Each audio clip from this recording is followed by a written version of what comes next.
Nessa aula de gestão de processos, nós vamos aprender sobre modelagem de processos. Talvez essa uma aula seja mais extensa, porque dentro da modelagem nós vamos ver como a gente faz o mapeamento de processo, a análise do processo e o desenho dos processos. E eu vou mostrar para vocês 3 modelos para se desenhar processos, que são os mais utilizados aí no mercado. Existem vários outros, mas com esses 3 modelos você vai conseguir fazer um bom trabalho para realizar modelagem de processos. Em primeiro lugar, vamos entender o que é modelagem, né? A modelagem de processos consiste na identificação, no mapeamento, na análise e no redesenho dos processos. Então, o objetivo da modelagem, pessoal, é criar uma representação do processo a qual o descreva de forma acurada o suficiente para o seu desenvolvimento. Então, a ideia da modelagem é criar um modelo do processo, né? E representar esse modelo de uma forma que consiga ficar claro para quem vai entender o modelo. Então, por definição, um modelo nunca será uma representação completa e total do processo atual, mas irá focar em representar aqueles atributos do processo que suportam a análise contínua a partir de uma ou mais perspectivas, segundo o CBOC. Então a ideia é que nunca um modelo vai representar 100% o que ocorre no dia a dia, na prática, mas ele levanta, né, atributos importantes para que a gente possa fazer um bom modelo a partir daí. As razões mais comuns para a gente criar modelos de processos, segundo o CBOC, são: primeiro, para documentar claramente um processo existente. A gente pode documentar isso em forma de diagramas, que é o que nós vamos aprender aqui, ou até em forma de texto, não tem problema, mas o ideal é que a gente tenha isso documentado de forma clara. O segundo, para usar como uma ajuda para capacitações. Se eu tenho um modelo do meu processo bem diagramado, bem desenhado, fica fácil explicar isso, ensinar isso para novos integrantes ou para integrantes que ainda não conheçam o processo. Também serve para entender como um processo será desempenhado sob variações ou em resposta de uma mudança antecipada. Como eu tenho ele modelado, eu posso testar uma carga de mudanças neles e ver como é que ele reage de acordo com determinadas mudanças. Também serve para criar uma base para análise e identificar a oportunidade de melhoria. A partir do que eu vejo como está, eu consigo fazer análise antes de rodar para pensar em melhorias de processos. Para desenhar ou projetar um novo processo ou uma nova abordagem para um processo existente. Nesse caso eu estou falando do redesenho do processo, né? Que é o to be, que é quando eu posso, a partir de um desenho de como ele está, propor as melhorias e desenhar um novo processo. E para prover uma base de comunicação e discussão, onde eu tenho um corpo de conhecimentos ali do meu negócio e eu posso discutir como é que eu posso melhorar esses processos. As 3 funções principais da modelagem são o mapeamento de processo, que são os passos para desenhar o processo na situação atual dele, a gente vai chamar aqui de as is, como está. Análise do processo, uma vez que eu desenhei o processo como ele está, eu vou fazer análise sobre esse desenho para verificar se o processo está agregando valor, se está contribuindo para os objetivos organizacionais, se pode ser melhorado, como é que eu consigo fazer esse processo mais rápido, como é que eu consigo fazer esse processo melhor, se eu tenho como eu fazer esse processo de uma maneira mais barata, se eu consigo otimizar minhas capacidades dentro dele. Então isso tudo está dentro das funções de análise do processo. E a última função da modelagem é desenhar o processo, pensando nos passos, como é que ele se tornaria uma situação desejada. Aqui eu vou chamar de to be ou will be.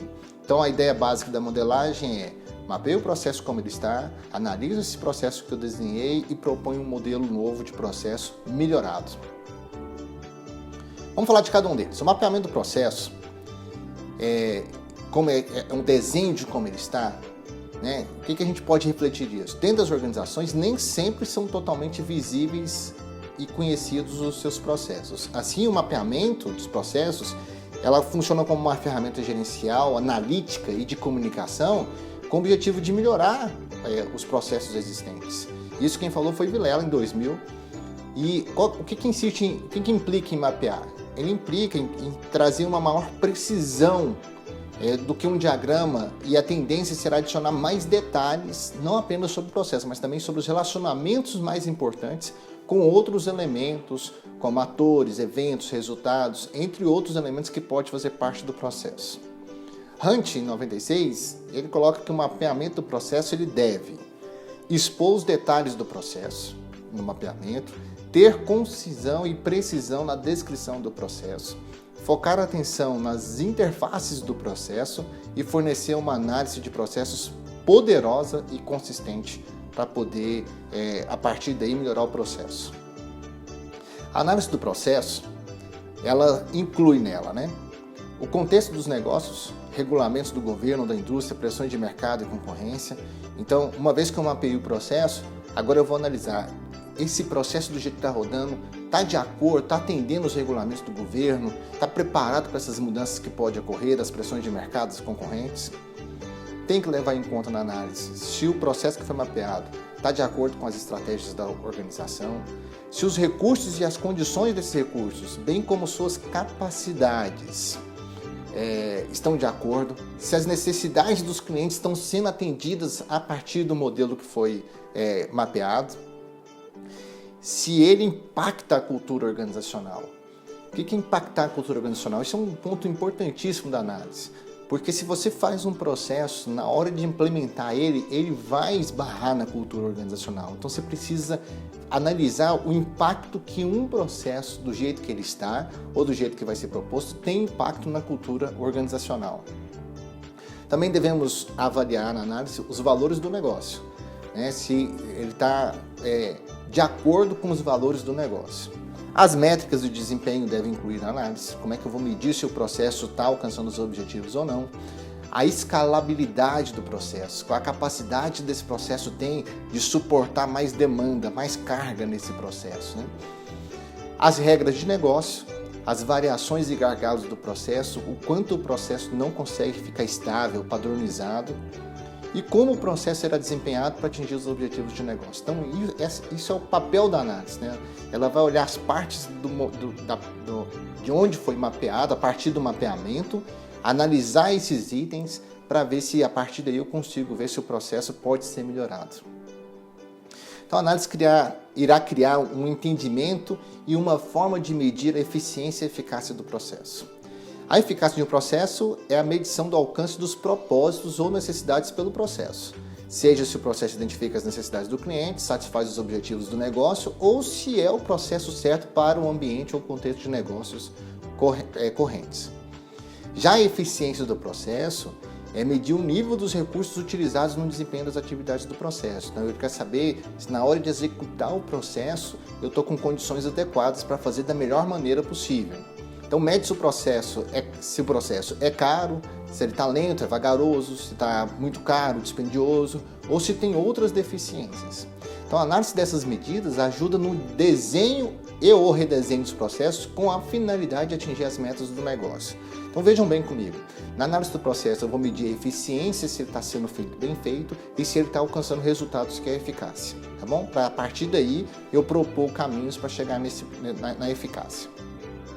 Já no desenho do processo, o princípio básico do redesenho é racionalizar o processo, é deixar o processo mais racional, mais inteligente, para minimizar desperdícios, remover as complexidades que não agregam valor, que não produzem valor, suprimir as atividades que são obsoletas e desnecessárias, ou seja, atividades que já estão antigas, velhas, que ou custam muito ou são lentas, e consolidar atividades similares. Quem falou isso foi El Salwe, de 2001. Mas desse modo, o desenho do processo consiste em diagramar o novo fluxo, aplicando as melhorias criativas a partir da análise realizada. Então, o desenho do processo ele vem a partir do momento que eu mapeei, fiz as análises para ver as fragilidades do processo ou o que pode ser melhorado, eu vou desenhar um novo processo com essas melhorias de forma a racionalizar esse processo. Harrington coloca alguns princípios do processo, 12 princípios do processo que vale a pena a gente discutir aqui, porque toda vez que você vai desenhar um processo a partir da sua análise, o que você deve buscar nesse redesenho de processo? Então, o que ele coloca como princípio aqui é que tem que eliminar a burocracia, eliminar tarefas, aprovações necessárias, papelada, aquilo que é desnecessário tem que ser eliminado. Outro princípio importante que ele traz é a eliminação da duplicação de atividades. É muito comum a gente, quando vai analisar um processo, você vê atividades que estão sendo duplicadas, que em um único momento a gente consegue fazer, um único evento a gente consegue cumprir o papel do processo. Outro princípio é que tem que fazer a avaliação do valor agregado. Toda atividade tem que agregar valor. Se não agrega valor, não tem por que ela existir no processo. O quarto princípio do Harrington é a simplificação. Explica que deve-se reduzir a complexidade do processo ao máximo e quanto mais simples, melhor para quem vai aprender e executar o processo. O quinto princípio dele é a redução do tempo de ciclo do processo. Como nós vivemos num mundo cada vez mais rápido, buscar fazer um processo mais rápido é um princípio que se tem dentro dos processos. O outro é a verificação de erros, que assinala que se devem criar dificuldades para que se façam atividades incorretas. Ou seja, a única trava que eu ponho no processo é uma trava para não deixar fazer algo incorreto. Isso é sensacional, né? É buscar fazer um processo tão íntegro que não permita que seja a prova de falhas, né? Isso é muito difícil, mas é uma busca que a gente deve ter constantemente. O sétimo princípio do Harrington é a atualização. Destaca a importância de se atualizar os equipamentos, o ambiente de trabalho, as pessoas, através de treinamento, aprimoramento, educação, para aprimorar o desempenho global do processo. Buscar ser sempre uma linguagem simples, para que seja compreensível para qualquer um que vá ler o processo, né, que vá aprender o processo. O nono princípio do Harrington é que tem que ter um nível de padronização, e aqui as pessoas têm que entender o que é uma padronização. A gente está falando de padronizar o processo ótimo. Quando a gente acha o processo ótimo, a gente padroniza ele para que todos façam de maneira ótima, para que não tenha um que faz ótimo, um que faz bom e um que faz médio. Então, padronização significa você padronizar o ótimo para que todos façam um modelo ótimo de processo.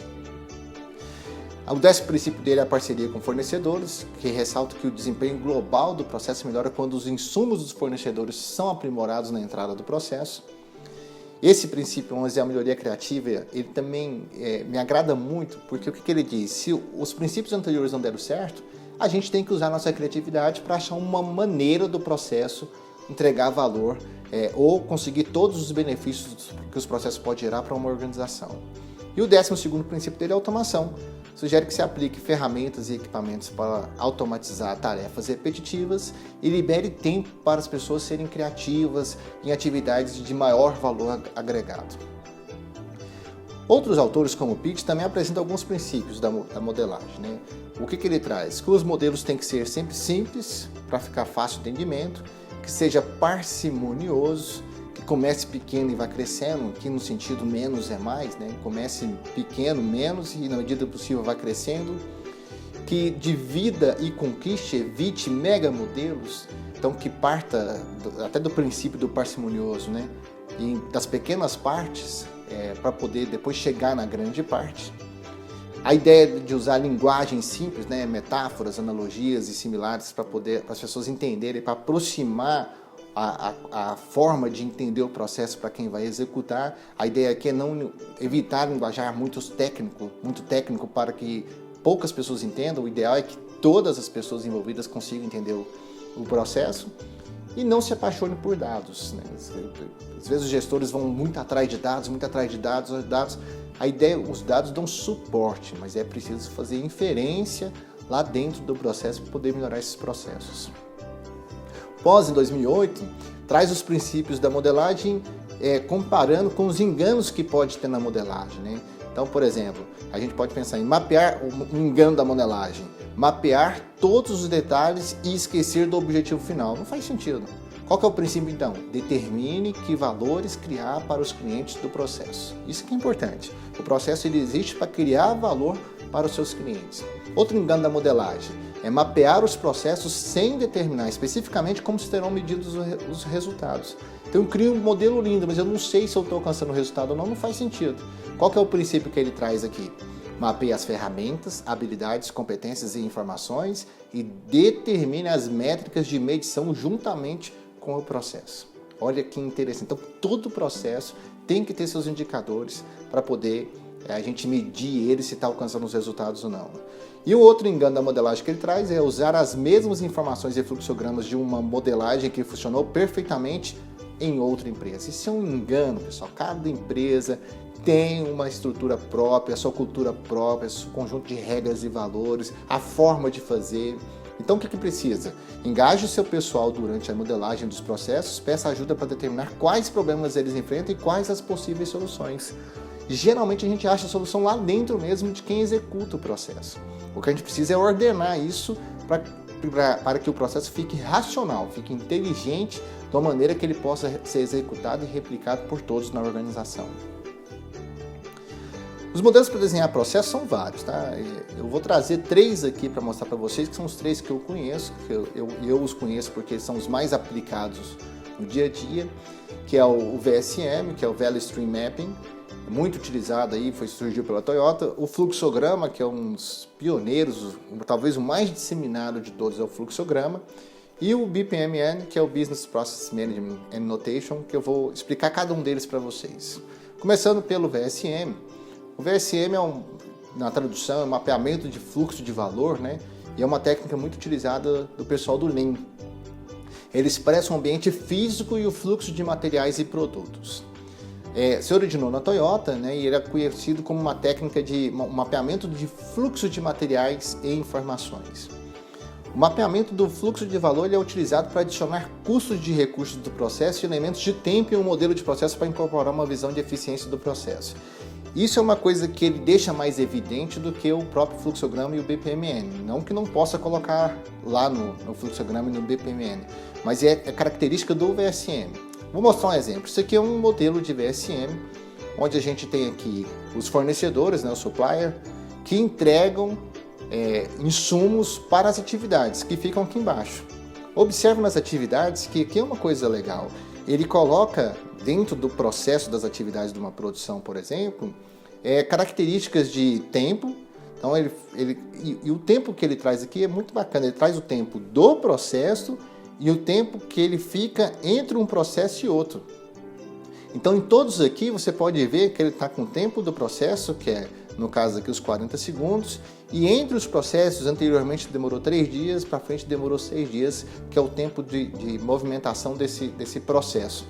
E aí você pode medir cada um deles e ainda adicionar custos aqui para tentar medir os custos. Então, essa ferramenta ela é muito eficiente nesse aspecto, de medir tempo de processo e entre as atividades do processo e medir os custos ainda do processo também. E aí, no final, entrega para o seu consumidor final, né, o produto produzido. Não existem tantas ferramentas assim para montar um VSM fácil. O Microsoft Visio tem, a gente tem outras, Lucidchart, que é um online, tem. Existem ferramentas para isso, mas não é tão comum montar porque essa estrutura é uma estrutura mais complexa de diagramar, tá bom? Essa é a vantagem dos outros 2 que a gente vai ver agora, que é o fluxograma e o BPMN. Ele já tem mais ferramentas disponíveis para a gente diagramar o processo. Então vamos ver o fluxograma. No planejamento dos processos que compõem uma empresa, o fluxograma é uma ferramenta muito importante, pois constitui-se num método de descrever um processo usando símbolos, linhas e palavras. A maior vantagem que eu vejo do fluxograma é que ele pode ser muito simples de se utilizar, e a simplicidade eu acho que é uma vantagem hoje para quem vai trabalhar com processo. Então ele possibilita apresentar graficamente as atividades e a sequência de um conjunto de etapas que se combinam formando um processo.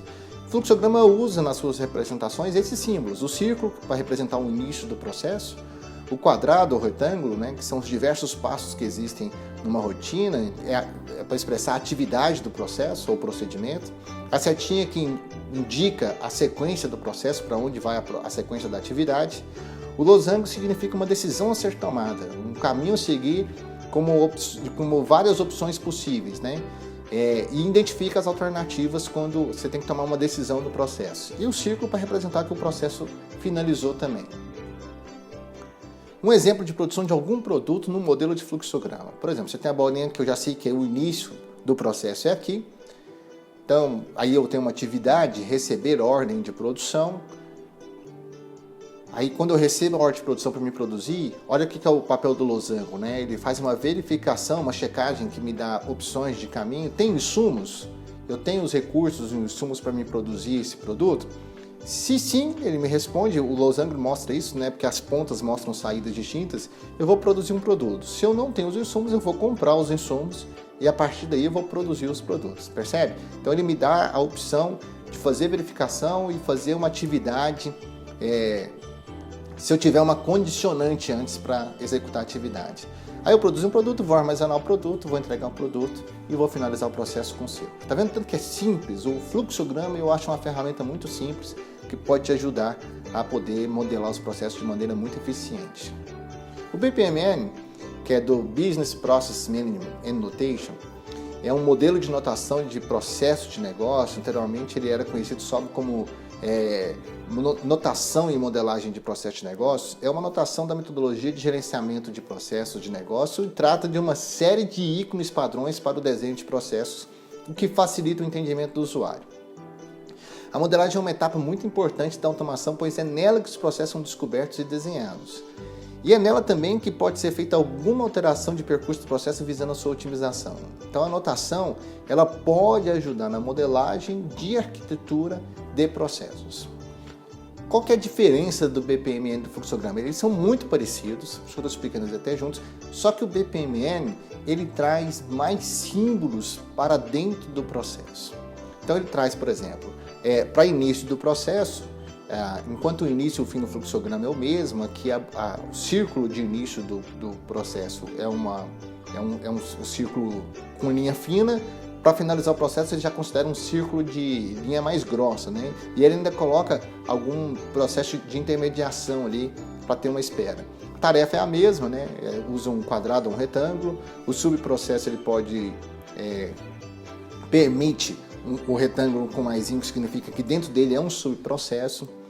O losango que a gente usa no fluxograma é um modelo só. Aqui ele expande o número de losangos que existe, né? Então, por exemplo, losango com círculo ou sem círculo significa que eu tenho duas opções que podem acontecer uma ou outra, né? Quando eu tenho, por exemplo, uma cruz dentro do losango, está significando que eu tenho uma condicionante de E. Então, as duas atividades têm que acontecer, obrigatório, porque é uma condicional de E, né? Você tem uma situação que é uma condicionante complexa dentro do fluxograma ou baseado em eventos. As sequências também da setinha, a sequência do fluxo da setinha é a mesma do fluxograma, mas ali aparece mais duas sequências, que é uma sequência que é só quando vai uma mensagem e quando é uma associação que se faz, que são os conectivos, objetos de conectividade do BPMN. Vou mostrar um exemplo para vocês verem como é que é um BPMN bem simples. O mesmo exemplo que eu fiz do fluxograma, eu vou trazer para o modelo de BPMN. Então eu tenho um início, já percebam que o ciclo já é diferente, é uma linha fina, vou receber uma ordem de produção e agora eu tenho um caminho ou outro para seguir. Então eu vou utilizar uns insumos de estoque se eu tiver estoque. Se eu não tiver esse caminho, eu vou seguir já o próximo caminho, que é comprar os insumos. Nem todos gostam de utilizar esse modelo, né? Eu gosto de fechar o meu ciclo de condicionante ali, que eu sei que fechou, que eu atendi todos eles, aí eu vou produzir um produto, armazenar um produto, entregar um produto e vou finalizar. Perceba que o círculo também é uma linha mais grossa para representar que realmente estou finalizando o processo. Qual que é o melhor método para poder, ou ferramenta para poder fazer desenho de processo, seja para o mapeamento, seja para o desenho de processo, né, para o redesenho de processo? Pessoal, não existe o que é melhor. O melhor é aquilo que você vai ficar mais confortável, vai ter mais domínio, vai ver que ficou mais claro o entendimento para quem vai utilizar. Então, aqui são sugestões de métodos que você pode utilizar. Dos três, o que eu mais gosto de usar é o fluxograma, porque eu tenho mais experiência nele, sou mais confortável nele. Eu tenho experimentado cada vez mais o BPMN. O BPMN, qual que acho que é o ponto forte dele? Ele traz mais especificações no desenho do fluxo. Qual que é a desvantagem que eu vejo dele? Ele aumentou números dos símbolos, né? Agora a gente precisa de um manual para interpretar cada símbolo daquele. O fluxograma não. Como eles são poucos símbolos que a gente utiliza, eu acho que ele traz esse repertório fácil para entender e ler o processo. Mas não existe aquele que é melhor. Melhor é aquilo que você vai ficar mais confortável para desenhar o teu processo. Tá bom? É isso que eu queria trazer para vocês em relação à modelagem. Então não existe nenhum modelo perfeito. O que você precisa é criar um modelo que vá atender os objetivos estratégicos. E aí tem 3 ferramentas como o VSM, o fluxograma e o BPMN para que você possa fazer esses desenhos da melhor maneira possível. Lembrando que o desenho não significa a modelagem. desenho é só a representação gráfica. O que representa a modelagem é quando você faz o mapeamento corretamente, analisa o processo e propõe um processo melhorado. Isso é a modelagem, tá bom? O diagrama do processo é uma ferramenta que tem que expressar todo esse trabalho que foi feito antes, tudo bem? É isso aí, eu espero que vocês tenham gostado e até lá.